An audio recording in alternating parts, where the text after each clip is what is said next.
Bonjour, aujourd'hui on va voir TP8, la régulation industrielle. L'objectif de ce TP, c'est découvrir MATLAB Simulink à travers la simulation des réponses temporelles et fréquentielles de systèmes du premier et du deuxième ordre en configuration à boucle ouverte et boucle fermée. J'ai pu expérimenter et analyser le comportement de ces systèmes en modifiant différents paramètres tels que les constantes de temps, les coefficients de gain et les conditions initiales. Commençant par la simulation de systèmes du premier ordre. Comme vous voyez, c'est un système en boucle ouverte. On a deux réponses, réponse indicielle et réponse fréquentielle. On commence par la réponse indicielle. Sa simulation en MATLAB Simulink est celle-là.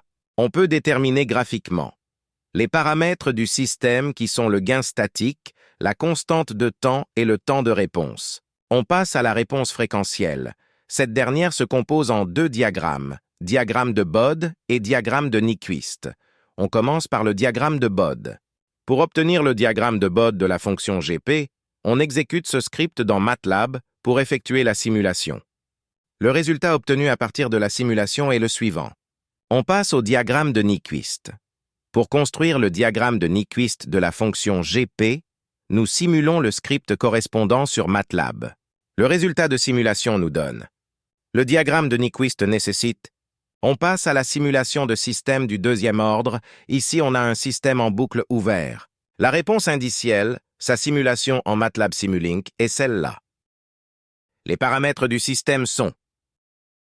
On passe à la réponse fréquentielle, commençant par le diagramme de Bode. Ce script est pour tracer le diagramme de Bode. Ici, on a le traçage du réponse simulé par MATLAB.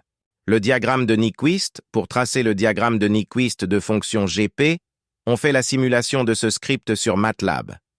Le diagramme de Nyquist nécessite. Le résultat de simulation nous donne simulation de système du deuxième ordre sans correction. La réponse indicielle, comme vous voyez ici, on a l'enregistrement de la réponse. Les paramètres du système sont simulation de boucle. Le système du second ordre en boucle fermée avec correcteur proportionnel suivant. Sa fonction du transfert est le traçage des variations de K, oméga 0 et gamma en fonction de Kc, en faisant varier ce dernier de 0 à 50 sur MATLAB. On visualise la réponse de système. La réponse indicielle. On fait la simulation avec Simulink de ce système deuxième ordre. On visualise la réponse de système avec Scope. L'augmentation de Kc entraîne. En guise de conclusion. La régulation proportionnelle permet de minimiser les oscillations en augmentant le gain, mais cela peut réduire la stabilité du système. Le réglage du gain Kp est un compromis entre l'écart et les oscillations. En augmentant l'action proportionnelle Kp, on peut réduire l'erreur et accélérer le système, mais cela peut également entraîner une augmentation de la pulsation propre du système et une diminution du coefficient d'amortissement. Et merci pour votre attention.